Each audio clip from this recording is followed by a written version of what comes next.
अब हमारा एक लिम्फेटिक सिस्टम है, प्राइमरी लिम्फाइड ग्लैंड्स हैं, बोन मैरो है, थाइमस है, they create special immune system cell called lymphocyte. Lymphocyte का बड़ा रोल है। और सेकेंडरी हमारे पास लिम्फाइड ऑर्गन्स हैं, ये प्राइमरी है, प्राइमरी क्या है, लिम्फाइड ऑर्गन्स हैं। Secondary lymphoid organ lymph nodes हैं, स्प्लीन है, टॉन्सल्स हैं, certain tissue and various mucus membranes layer in the body, for instant in the bowel. हम बार बार चीजों को आपको समझा रहे हैं कि ये वो चीजें हैं जो आपका डिफेंस मैकेनिज्म का रोल प्ले करते हैं। आगे चलेंगे।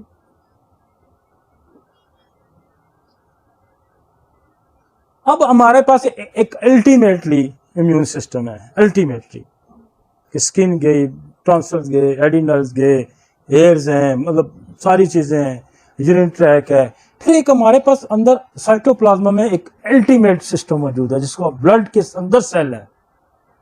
एक सेल जो है आपका वो है जिसका रोल ये है कि वो आपकी खुराक का जिम्मेदार है, जैसे आपका हीमोग्लोबिन है, आपको ऑक्सीजन कैरियर है, मुख्तलिफ रोल्स हैं। तो ये कहते हैं your immune system comes from bone marrow. ये कहां से आता है? बोन मैरो के अंदर क्या है? स्टेम सेल है, मास्टर सेल जिसको कहते हैं। ये मास्टर सेल ब्लड सीपी आप देखते हैं, कंप्लीट ब्लड पिक्चर, इसमें जितनी भी चीजें होती हैं ये मास्टर सेल बनाता है। और इस मास्टर जो मेन रोल है इसके अंदर, जैसे हमारा मैंने कहा रेड ब्लड सेल्स हैं या व्हाइट ब्लड सेल या leukocytes, total leukocytes, that is your defence system in the blood. इसमें देखें ना कि हमारे प्लेटलेट्स हैं, इसका एक अलग रोल है कि वो चूंकि वो आपका ब्लड क्लॉटिंग कराता है, ठीक है ना। लेकिन आज हम जो पढ़ रहे हैं ये पढ़ रहे हैं व्हाइट ब्लड सेल। इनकी मिकदार होती है 4000 से लेके 10-11,000 के दरमियान, एक नॉर्मल रेंज होती है। और ये कहाँ बनते हैं? ये मास्टर सेल इनको कहाँ बनाता है? ये बोन मैरो में बनते हैं। बोन मैरो में एक मास्टर सेल है, वो इसको बनाता है। वो कहता है कि जिन लोगों का स्ट्रॉन्ग बोन्स होती हैं, टीथ स्ट्रॉन्ग होते हैं, the marker of strong immune system, ये पहचान है कि इसका इम्यून सिस्टम मजबूत होगा। मैंने शुरू कहां से किया? वाइटल फोर्स से, जीन्स से। जीन्स का क्या रोल है कि जीन भी डेली की जो आपकी बॉडी की जो फंक्शंस हैं, डिफेंस है, फंक्शंस हैं, कोई चीजें बनानी है, कोई तोड़नी है, वो सारा जीन्स का काम है। आगे चले। बोन मैरो जो क्या है, वो spongy tissue found inside the bone, source of lymphocytes. Lymphocyte move to other organs and tissue through blood, ये ब्लड के जरिए ट्रैवल करते हैं। At the birth many bones contain red bone marrow, adulthood red bone marrow, ribs, breast bone and pelvis only fat tissue, rest of the bones. आगे चले। अच्छा, ये जो थाइमस है ना, थाइमस का भी बड़ा रोल है। थाइमस बचपन में होता है और फिर ये बाद में बस इसका रोल खत्म हो जाता है। यहां जो है ये थाइमस जो है ना, ये जो आपकी सेल्स है ना, इसकी ये ट्रेनिंग है। यहां ट्रेन करता है ये सेल को, यहां शेप देता है, यहां उसको सिखाता है। ये इसकी नर्सरी है, ये इसका ट्रेनिंग सेंटर है थाइमस। कि जब सेल बोन मैरो में बनते हैं तो यहां आके उनकी जो ना काट छांट होती है कि तुमने ये फंक्शन करना है, तुमने ये फंक्शन करता है। यहां इनको टीचिंग की जाती है, यहां इनको ट्रेन किया जाता है थाइमस के अंदर। और ये एक दफा ट्रेन करके फिर इसका रोल बॉडी के अंदर लाइफ टाइम खत्म हो जाता है। वो फिर सेल जो है ना वो ट्रेंड हो जाते हैं सर। तो ये ध्यान में लेकर primary lymphoid organ which is critical cell और द अडॉप्टिव इम्यून सिस्टम। ये सिस्टम यहां आके, जैसे आप फौज बनाते हैं, उसको बेसिकली जैसे काकूल ट्रेनिंग होती है, उनको किसी की साला जैसे पुलिस वालों की ट्रेनिंग होती है कि ये काम आपके जिम्मे लगेंगे। अकेडमी जो होती है, एक किस्म की अकेडमी है इसकी, कि यहाँ ये जो थाइमस है ये रोल प्ले करता है कि यहाँ फौज अपनी को ट्रेन करता है। आगे चले जी। located behind the breastbone, above the heart, reach full maturity only the children, and it's the slowly transform to the फिर आखिर में एक फैटी टिश्यू की शक्ल इख्तियार कर लेता है. Special type of immune system cells called thymus cell, lymphocyte, T cell mature in the thymus. जो टी सेल है ना, टी सेल, ये बेसिकली ये इसका रोल है इम्यून सिस्टम के अंदर. एक बड़ा रोल है कि ये हेल्प करता है बाकी सेल्स को भी दुश्मन को मारने के लिए, खुद भी मारता है. तो ये ट्रांसपोर्ट का भी काम करता है, पकड़ पकड़ के लेके जाता है, भाई इधर इधर इधर आ गया दुश्मन, आगे इसको मारो, इधर मारो. टी सेल कहाँ ट्रेंड होता है? टी सेल मेच्योर होता है और ट्रेंड होता है थाइमस के अंदर. These cells coordinate process इनेट immune system, adopted immune system. इनेट क्या, जो नेचुरली सिस्टम मौजूद है. अडॉप्टेड कौन सा होता है कि जो आप खुद बनाते हैं, फिर आगे उनको रोल दिया जाता है. मसलन जैसे डेंगू वायरस के खिलाफ बनाना है जी, आपने जनाब टाइफाइड के खिलाफ बनाना है जी, तो ये अडॉप्टेड है कि जैसा कोई अटैक आएगा उसके मुताबिक हम अपने आप को तैयार करते हैं. एक नेचुरल किलर होते हैं, जैसे कैंसर के खिलाफ फाइट कर रहे होते हैं, फैगोसाइट होते हैं, वो डायरेक्ट काम कर रहे होते हैं. तो एक अडॉप्टेड होता है कि वो उस तरह की फौज आपको तैयार भी कर करके देते हैं. T cell move through the body and constantly monitor the surface of the cell and changes, कि वो क्या तब्दीलियां आ रही हैं. अब इसी तरह एक और आगे चलें. आपने इसका फंक्शन समझ लिया ना कि ये जो थाइमस का क्या रोल है, कि यहाँ एकेडमी है, यहाँ ट्रेनिंग सेंटर है एक, और ये आपने सेल को ट्रेन करके और समझा देता है कि आपने ये काम करना. आगे हमारे पास जो लिम्फ नोड्स हैं, स्मॉल बीन शेप्ड, बीन की शक्ल का होता है, अलोंग द लिम्फेटिक वेसल्स, जो मैंने एक जाल पूरा आपको बताया उनके साथ ये कनेक्टेड होते हैं. और ये डिपेंड करता है कि स्मॉल बीन शेप का एक्ट एज अ फिल्टर का रोल प्ले करता है, स्क्रीनिंग करता है ये. और इम्यून सिस्टम है, इसके इम्यून सिस्टम सेल का इसके अंदर रोल है. Trap germs in the lymph nodes, activate creation of the special antibody in the blood. समझ आ रही है आपको? जर्म्स को ट्रैप करता है, फंसाता है और अपने अंदर स्पेशल एंटीबॉडी पर पैदा कराता है. लिम्फ नोड्स का ये रोल है. Swelling on a painful lymph nodes are signs that the immune system is activated, for example, to fight the infection. अगर ये लिम्फ नोड ये पूरी बॉडी में जहां जहां ये स्वेल करेंगे तो इसका मतलब है कि कोई फॉरन जो बॉडी है, इन्फेक्शन या कोई बैक्टीरिया है, कोई वायरस है, वो बॉडी के अंदर दाखिल हो गया है. आप उसकी स्वेलिंग से ही अंदाजा लगा लेंगे कि कोई काम जो है दुश्मन ने हमला कर दिया. उसकी स्वेलिंग से, स्वेलिंग कब होगा कि वो एक्टिवेट हो गया, उसने पहले थोड़े जैसे फिर ज्यादा फौज बना ली, ज्यादा काम शुरू हो गया वहां पे. मूवमेंट जैसे आपको लड़ाई होती है तो आर्मी की गाड़ियां आ रही हैं तो जा रही हैं, आ रही मूवमेंट, जहाज उड़ रहे हैं, नीचे से उड़ रहे हैं, तोपें चल रही हैं, मतलब फौज पूरी अलर्ट हो जाती है. तो जब भी फॉरेन अटैक होता है बॉडी पे तो हमारा ये सिस्टम एक्टिवेट हो जाता है. और ये जब स्वेल होगा तो समझें कि एक्टिवेट हो गया, काम कोई खराब हो रहा है. नेक्स्ट, ये लिम्फ नोड देखें कहाँ कहाँ है. सर्वाइकल लिम्फ नोड होते हैं. आपको यहाँ लोगों के ग्लैंड नजर आएंगे, टीबी की वजह से सेल बन जाते हैं, कैंसर की वजह से बन जाते हैं, और कोई बैक्टीरिया, तो यहाँ आपको सर्वाइकल लिम्फ नोड आपको सेल नजर आते हैं. थोरेसिक डक्ट है, थाइमस हो गया, एक्सरेली लिम्फ नोड होते हैं, कईयों के बगल के अंदर को दूध सूजे हुए आपको मिलते हैं.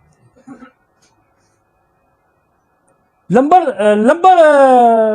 एरिया के अंदर है, स्प्लीन के अंदर है, लिम्फाइटिस ऑफ द अपर लिम्स के अंदर है, पेल्विक लिम्फ नोड्स हैं. तो लिम्फाइटिक सिस्टम हर जगह मौजूद है.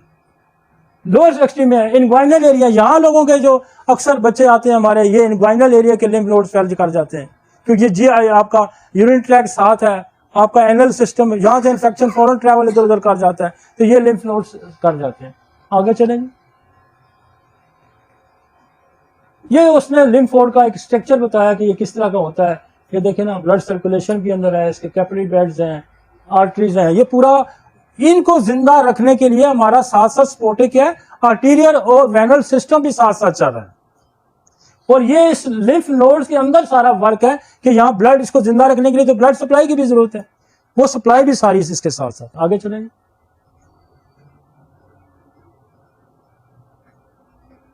अब ये जो स्प्लीन है इसका भी बहुत बड़ा फंक्शन है। ये जो स्प्लीन है ना आपकी, ये तो एक तो आपके जो रेड सेल हैं ये यहां से फिल्टर होते हैं, जो कमजोर होता है उसको ये रख लेती है और ताकतवर वहां उस चैनल से गुजर के निकल जाता है। जो हेल्दी जो होता है, जो कमजोर होगा उधर ही मार जाता है, जिसका ग्रेव यार्ड, कमजोर सेल को ये इधर खा जाती है। ये स्टोर भी है, स्प्लीन में बहुत सारे आपके इम्यून सेल स्टोर भी होते हैं, यहां बैठे रहते हैं। It store the various immune system, it break down the red blood cell, यहां रेड ब्लड सेल टूटता है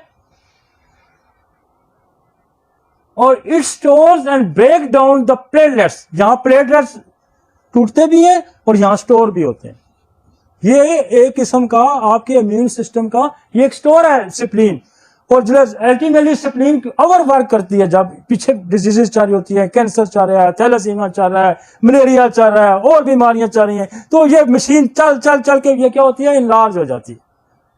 जैसे थैलेसीमिया में क्या होता है कि ये ब्रेकेज हो रही होती है या आरबीसीज की, तो ये इनलार्ज होती है। फिर क्या करते हैं, इसको दूसरे जो डॉक्टर कहते हैं इसको निकाल ही दो। जब ये निकाल दे तो सारा सिस्टम ही फिर और नकारा हो जाता है। और होम्योपैथी इसको बहुत अच्छे तरीके से, इसको हाईली वेस्कुलर है, trauma can lead to fatal haemorrhages can be removed, completely indicated. तो ये आर्गन हमारा, और हमारी एक दवाई है सानोथिस। हम पहले सानोथिस को तिल्ली की इनलार्जमेंट में हम इस्तेमाल करते हैं, तिल्ली बढ़ जाती है तो सानोथिस को बढ़ा। मैंने सानोथिस को अब बे और जगह इस्तेमाल, हम इसका मतलब है कि आपका पैंक्रिया खराब है, आपका लिवर खराब है, आपके बोन मैरो में कोई प्रॉब्लम है, तो वहां से जो सेल आ रहे हैं, इसका मतलब है कि वहां खराबी जो है, अब उस खराबी को सानोथिस वहां भी रोकती है। मैंने इसको बे जगह के कैंसर को, ब्लड कैंसर के अंदर हमने इसको, जो आपका पैंक्रियाटिक कैंसर है, ये पैंक्रियाटिक डिस्टर्बेंस है, लिवर डिस्टर्बेंस है, वहां भी मैंने इसको इस्तेमाल किया और बहुत खूबसूरत रिजल्ट देती है। यहां तो लिखने वाले ने अल्टीमेटली लिखा कि spleen is enlarge, spleen in large, ये अल्टीमेटली है ना कि पीछे से बीमारियां चली हैं। अब उसका रोल तो देखे ना, एक तो यहाँ स्टोरेज है, यहाँ रेड ब्लड सेल की फिल्ट्रेशन है, उसकी जो उसको यहाँ फिल्ट्रेट करता है, और जो कमजोर है या नकारा है उसको यहाँ दफन भी करता है, मारता भी। तो कितना इसके सिस्टम को आप जब समझेंगे, जिसका मैं जिक्र करता हूं कि आप बॉडी के सिस्टम को समझेंगे तो आप दवाई को समझेंगे। आपको सानोथिस को समझने के लिए स्प्लीन के फंक्शन को समझना पड़ेगा। जब तक आप स्प्लीन के फंक्शन को नहीं समझते, जब तक आप थाइमस के फंक्शन को नहीं समझते, जब तक आप लिवर के फंक्शन को नहीं समझते, जब तक आप ब्लड के फंक्शंस को नहीं समझते, आप ऑर्गन की खराबी को कैसे समझेंगे? भाई स्प्लीन की इनलार्जमेंट को आपने रोकना है तो कहां पीछे रोकना है? फिर आपने तो साइटोप्लाज्मा के अंदर रोकना है, आपने जीन्स को ठीक करना है, अपने लिम्फेटिक सिस्टम को ठीक करना है, आपने एंटी, जिसका मैं जिक्र कर रहा हूं और मैं करते करते 20 साल से जिसका मैं जिक्र कर रहा हूं, और आज आपको समझ लगेगी कि यार ये जो वायरस होता है, ये बैक्टीरिया जो होता है, यार ये जो फंगस होता है, ये हमारे डिफेंस मैकेनिज्म में क्या रोल प्ले करता है, इसको तबाह करके रखता है इसको। और हम ये कहते हैं कि हम तो वायरस, फंगस, बैक्टीरिया इसको समझना ही नहीं चाहते। आज के लेक्चर को समझ के आपको पता चला होगा कि what is the role of bacteria. ये सारा डिफेंस मैकेनिज्म जब उल्टा होगा ना तो ऑटोइम्यून बनेगा। यही ऑटोइम्यून क्या बनेगा? जब उल्टा होगा तो स्किन के अंदर क्या होगा? सोराइसिस होगी, स्किन के अंदर क्या होगा? स्क्लेरोडर्मा होगा, स्किन के अंदर क्या? विटिलिगो होगी, स्किन के अंदर क्या होगा? एक्जिमा होगा। उल्टा हो गया ना। तो हम ये कहते हैं कि हम इसको समझना ही नहीं चाहते, हम तो बीमारी का इलाज करते हैं, हम तो मरीज का इलाज करते हैं। मरीज बनेगा कैसे? ऑटोइम्यून डिजीज का मरीज बनेगा कैसे? आपने डिफेंस मैकेनिज्म को समझना है, वो वायरल और बैक्टीरिया को समझना है, टॉक्सिक को समझना है, जहरीले मादों को समझना है। जो मेरा पिछली सीरीज गुजरी है जिसमें हमने स्नेक पॉइजन का जिक्र किया, आपने उनको समझना है भाई, what is the role of poison, what is the role of bacteria. समझ आई आपको? तो ये चीजें जब आप समझेंगे, आप अपनी बीमारियों को ठीक करने की सलाहियत क्या करते हैं कि आप अपने डिफेंस मैकेनिज्म को भी नहीं समझ रहे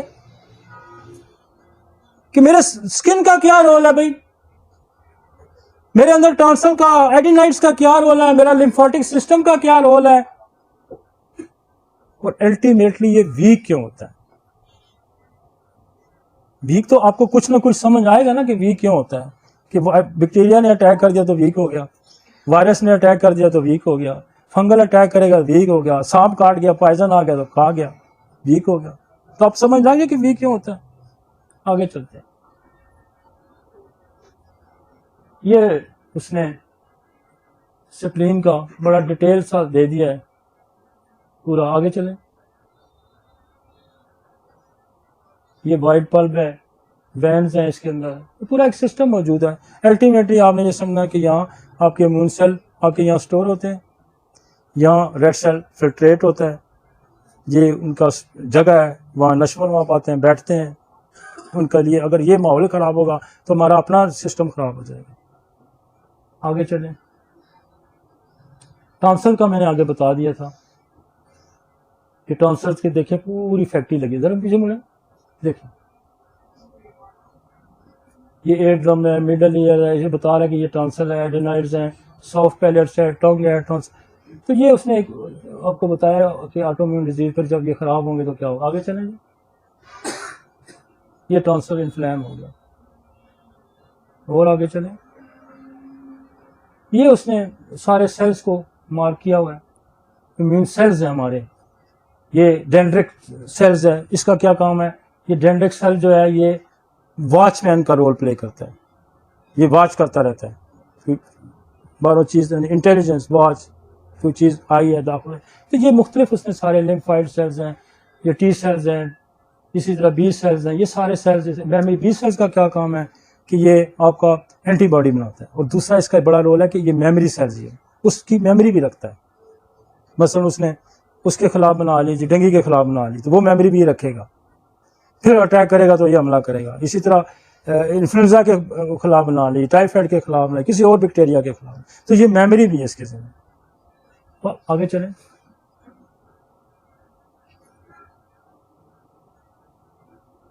ये मास्ट सेल्स हैं, ये न्यूट्रोफिल्स हैं, ये मैक्रोफेजेस हैं, ये एसिनोफिल्स हैं, ये नेचर किलर सेल्स हैं। आगे जरा चलें। ये सारे वाइट ब्लड की सेल के अंदर सारी के कारण ये शुरू में आए, मैं फिर वापस आता हूँ। आप जरा वापस चलें।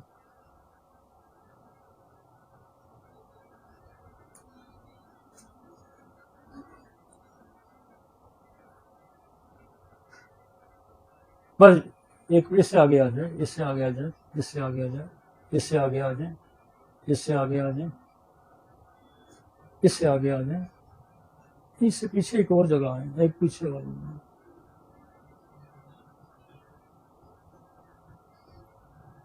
जहाँ अल्टीमेटली हमारा है ये और पीछे आ जाए।